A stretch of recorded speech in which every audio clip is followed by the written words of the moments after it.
Australia is considered one of the world's most LGBTQI plus friendly countries. With the 2010s being the decade of creeping conservatism, I'm not sure how progressive this actually is. Nevertheless, according to the Pew Research Centre, Australia is doing much better than its Asia-Pacific neighbours. With same-sex marriage legalised in December 2017, it's tempting to think that the barriers have been removed for LGBTQI plus people in Australia. This is not true. History shows that legislating protections against discrimination doesn't do much to eradicate prejudice. LGBTQI plus people still face discrimination when it comes to career opportunities and access to support. Furthermore, LGBTQI plus people from cultural backgrounds originating in regions such as the Middle East, Africa, Latin America, and Asia may face multiple barriers, lacking inclusion from cultural and sexuality perspectives. Today, you will hear my interview with Kamalika Dasgupta. I'm the founder of SheQu Group Inc, which is a non-profit organization that helps, supports, and promotes LBT plus women from ethnic backgrounds, culturally and linguistically diverse background. And we organize events and workshops to empower, encourage, and enable opportunities for queer women of color. What can we do? In this podcast, I speak with those who are putting their ideas into action, focusing on the good they can do for their neighbours, communities, citizens, and the world. In this interview, you'll hear about Kamalika's personal journey as a queer woman of colour, how that has led her to tackle complex barriers facing LBT plus women from culturally and linguistically diverse CALD communities, and how SheQu Group Inc. is addressing the need. CALD is generally used as an inclusive term in Australia to reflect its cultural plurality. Someone who is CALD originates from a country where English is not the main language, or their family does. In Australia's case, this spans numerous countries, with significant populations originating from places like Italy, China, Vietnam, and India. An estimated 31% of Australians are born overseas, 2/3 of them from CALD countries. This only includes Australian citizens and not recently arrived migrants and students. Kamalika is from Kolkata, India. She moved to Australia to do her master's in 2014 to escape a broken heart and unrelenting pressure to conform to society's expectations. In short, Kamalika sought her own personal freedom. What does freedom mean to a queer woman of colour? To be who you are and not be judged every day just the way you act. To do things the way you want to do. I was bullied a lot because the way I used to act, the way I used to be around my friends, I used to play, I used to be like a sporty girl, and it was like very uncomfortable for me to get all the comments all the time. Even my extended family is commenting about why you walk like a man or why you're so tomboyish, and I hate that term. I was feeling suffocated and people always pressuring, when you're getting married, when you're getting married, when you're getting married. And it was like, I just needed some break. After arriving in Australia as a student, Kamalika started looking for an organisation to volunteer with. She soon came across the Macquarie Queer Collective. A friend invited her to check it out by just attending a session. Entering the meeting room, Kamalika looked at the group of volunteers around her. I went there, saw every Australian sitting there. I couldn't see anyone who's of my color. I was very uncomfortable, and they were really nice people. I felt I didn't belong. I said, Jonathan, I don't know, this is not my cup of tea. And he really tried. Jonathan became a good friend and even introduced Kamalika to Esther, who is now Kamalika's fiancée. Kamalika felt herself inching closer towards a more authentic life and further away from harsher judgments of her hometown. She decided she wanted to stay in Sydney and call it home. I applied for my permanent residency through protection visa, which was on the basis of sexuality.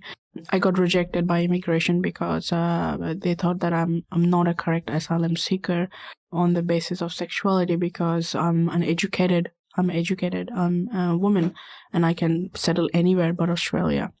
Kamalika shifted her focus to finding a job so that she could then apply for permanent residency.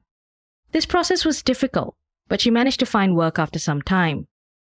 To mark this new chapter in their lives together, her partner and her booked a trip to Fiji. Everything seemed to be falling into place. But trying times were just around the corner.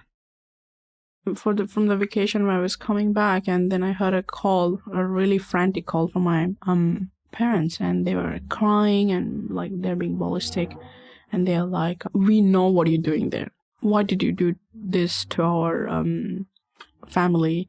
Things like being very rude to me, because they are not understanding the part of my sexuality, and repeatedly asking, "Is it Esther? Like, is this the friend you stay with?" And then I was like shocked, and one of my other friends, he said like, "You know what? Just accept it, just own it." And then I was like, "Yeah, I think I'm gonna come off to my parents." And then I called them. I said like, "Yes, it is what it is. I'm a queer woman. I love Esther, and I'm gonna get married to her someday. And if you don't want to accept, I understand. I respectfully understand. And if you need any help, let me know to understand my sexuality and everything." I was respectful to them. They were crying, and they were like, "Why did you do this to us? Why did you hurt us?" And I'm not gonna lie to you to make yourself feel comfortable with my sexuality. Following this deeply hurtful experience with her parents, Kamalika realized that there were probably many others like her, shunned, or worse, kicked out by families who couldn't accept or understand. Kamalika had already formed a support base in Sydney, but she could not stop thinking about those who lacked the same support system. I imagine like how many more women go through the same thing, it goes on a loop and loop and loop. Sometimes they have far more devastating stories, and we don't know how they're getting support. We don't know how actually they're coming through life. We have 3 strikes: gender, sexuality, ethnicity. Everywhere you go, it's like a hurdle for us. People say, "Oh, diversity and inclusion," but it's just like a policy, but no one is actually acting upon it. And then I started getting involved in different organizations, and I found like most of the organizations are very, very male oriented, and they didn't understand the perspective of, from queer women from CALD background. I was like, enough of talking, let's do something about it. So that's why I called all my friends and said like, I'm going to host a meetup. How do I tell people, whole Sydney, about it? My friends of friends told people, and I told my friends, and this is how the chain became. And then I was like, okay, even if my friends come together, it will be good for me, good enough. So December 10th on 2017, I hosted a picnic. Actually 16 to 20 people turned up. And then I was like, whoa, this is huge. And then I started thinking about, because I'm from business background and I'm from accounting background. So I was like, okay, this could actually go. I can see us providing services, but actually helping people in a more concrete way rather than just meetups. And then on December, I did an open house for CALD LGBT people, because I know it can be a little bit sad. Some people don't have anyone to go to. Some people are poor. They don't have that money to actually spend, and they don't have family and friends here, especially international students and stuff. There was much to celebrate that December in 2017. This was also when the Marriage Equality Act was passed in Australia. Kamalika's obstacles and struggles became much more meaningful. So I was in office when it was going on, and I was constantly texting my friend, like, what's going on? Tell me the verdict. I heard from my colleagues and stuff. And they were like, oh, we voted no, some voted yes. Some of my bosses voted no. And like, it was very challenging. I just kept my calmness. And then they said like, it's a yes vote. And so I actually got so excited. I didn't show it. I just left my cubicle and asked everyone, would you like some coffee? I'm going to get some coffee for everyone. And then I went to the parking lot and I just shouted at the top of my voice, yes. It was like a very liberating process. And then I had an interview with SBS. And I was like so emotional when I was giving that interview. And it happened And it happened so quickly that I couldn't process. And then I called Esther, and we were like, we both were so emotional. Now actually we can get married. The success of the picnic and the subsequent Christmas open house made Kamalika realize she'd started something special. Despite never having done this before, Kamalika was very clear about what she had in mind. She did not want others to go through the type of isolation or anguish she'd experienced. Being the mouthpiece for SheQu was completely outside of this introvert's comfort zone. Still, Kamalika challenged herself because she knew there was a huge need to address. There are organizations that are actually helping men and gay men and trans women, which is good.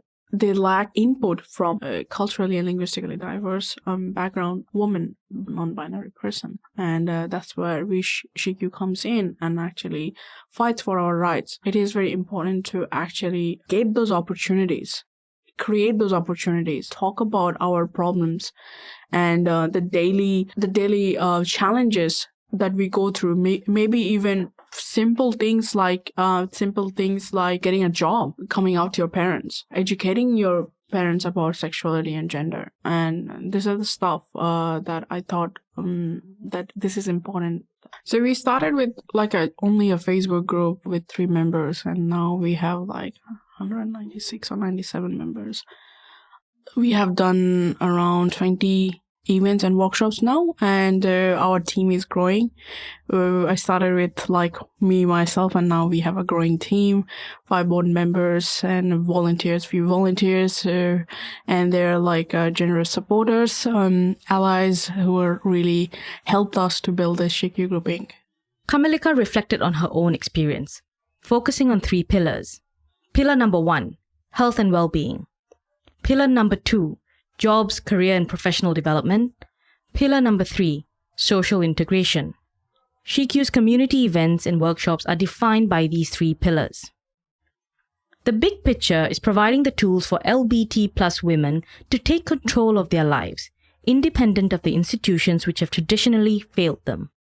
Under the first pillar, jobs, career and professional development, was a financial literacy workshop SheQu conducted in partnership with Money Girl, another community organization.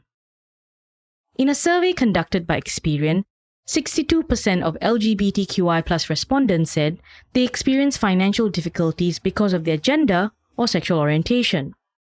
From Kamalika's experience, this barrier is even bigger for women of color. If you come from a South Asian background or if you come from an ethnic background, it's always a very patriarchal society, which is oh, you don't have to talk about money. Let the men handle everything. You don't have to work. Things like superannuation, which is very important, right? Tax, which is very important. You don't know how to actually save. You don't know how to actually utilize your money. SheQu's events book out very quickly. The average attendance is 20 to 30 people, numbers capped at this level to keep the events at a certain quality. The way SheQu planned their annual calendar also contributes to the success of their events. Through SheQu, I wanted to work not only from top to bottom, but from also bottom to top.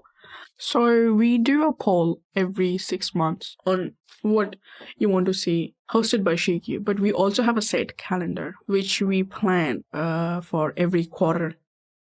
Apart from building their own network and events, Kamalika and her committee realized the importance of supporting other organizations with LGBTQI+ causes at the core of their mission. We partnered up with an organization in Nepal called the Metin in Nepal. We hosted a leadership workshop, and because after hearing their stories, I've thought that they need something like this to actually give them the power that they already have, but they are not utilizing it. Speaking about Nepal, Kamalika and I returned to the subject of the role of law helping with societal acceptance. In Nepal's case, LGBTQI+ citizens were granted full rights in 2008, but many of the community is still battling homophobia. Outdated attitudes still prevail in CALD communities, from newly arrived migrants to multi-generational Australians, even if Australia has legalized same-sex marriage. See, legal part is done. you and me, like normal people, right? We need acceptance from society. We need acceptance from our family. We need acceptance from our friends that they respect who we are. We need to be treated equally as a first-class citizen rather being a charity case.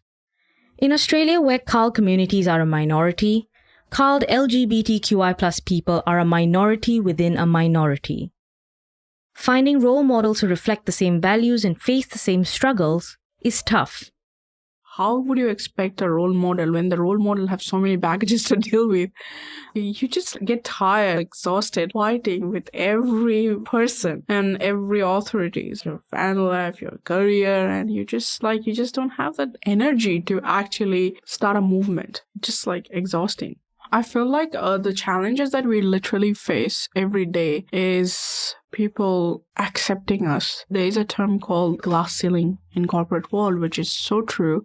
Because we are not only being discriminated just only because of our gender, but also for our sexuality and ethnicity. One of my team members, they were in HR and they saw literally colleagues throwing out all the job resumes which had an ethnic names. Then they said, oh, they wouldn't know English. These are the daily challenges that you face, and SheQu is working to create opportunities. No one is giving it to us. We are fighting for it. We are all for diversity and inclusion until it affects our job. It's all in policies, but how you're implementing it, working towards it, giving that shoulder to women from ethnic backgrounds and who are queer will help you out. Men have that group where they go out together, drink together, this kind of boys club. We don't want to be part of your boys club. We just want opportunities. Kamalika has assembled a committee that reflects the community she's helping, because she believes the lived experience will guarantee the services SheQu provides resonate. She wants to create role models within the community, something she wishes she'd had in her younger years. 2 years on, Kamalika has much to be proud of, but she doesn't have time to dwell on praise. I don't think that it's a proud moment or something like that. Why it did not happen before. As I mentioned I'm a very shy person. I just had to share my experience and story to tell people that we exist, to tell people that we are not getting enough opportunities. We don't want your charities. We just want equal opportunities that a white dude could have, a white woman could have. Why we are lacking those opportunities? Why we are always held back in the society?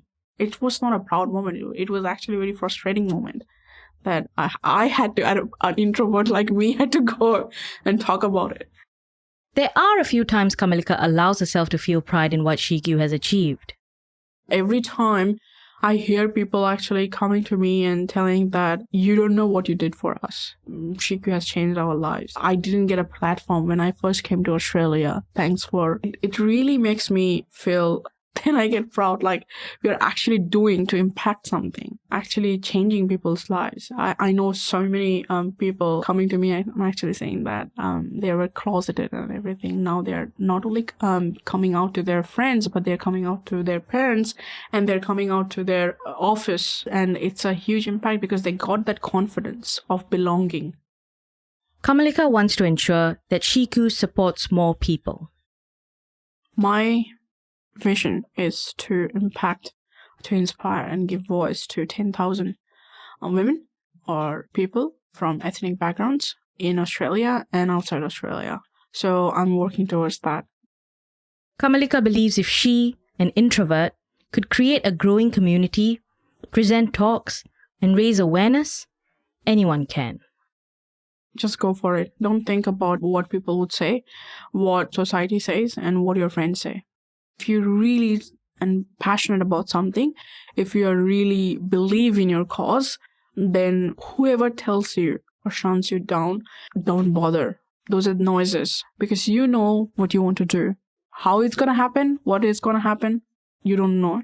But actually you try to take the first step, which happened to me as well. I had no clue whatsoever. Establishing a non-profit organization and actually having to do people management, actually providing services to people. I had no clue. I just knew that what I want to do, and I just knew what I have to do to achieve that goal. Set up a goal, write it down, It helps me a lot. Write it down and then plan. So much of planning needed. Actually act upon it rather than putting in the shelves. Never ever shy asking help, seeking help from anyone you think that you can trust. The most important thing anyone can do for themselves is to be true to who they are. If you're authentic to yourself, people will actually respect you. Now when I go out, I'm out and proud, right? And actually people respect me more than when I was not out. I don't hesitate to introduce my partner Esther as my fiance. Accept yourselves first. It's your journey, so you have to realize that. Accept yourself, be authentic, because it liberates you. Thank you for listening. If you liked what you heard, please rate or follow this series on whichever podcast service you're on. Another great way to support this series is to follow me on Facebook or Instagram. Just search for What Can We Do podcast. What Can We Do is an independent podcast series produced and edited by me, Prema Menon. The script editor for this series is Lisa Nadolski, and the audio you're hearing has been sweetened by Nicholas Allaire.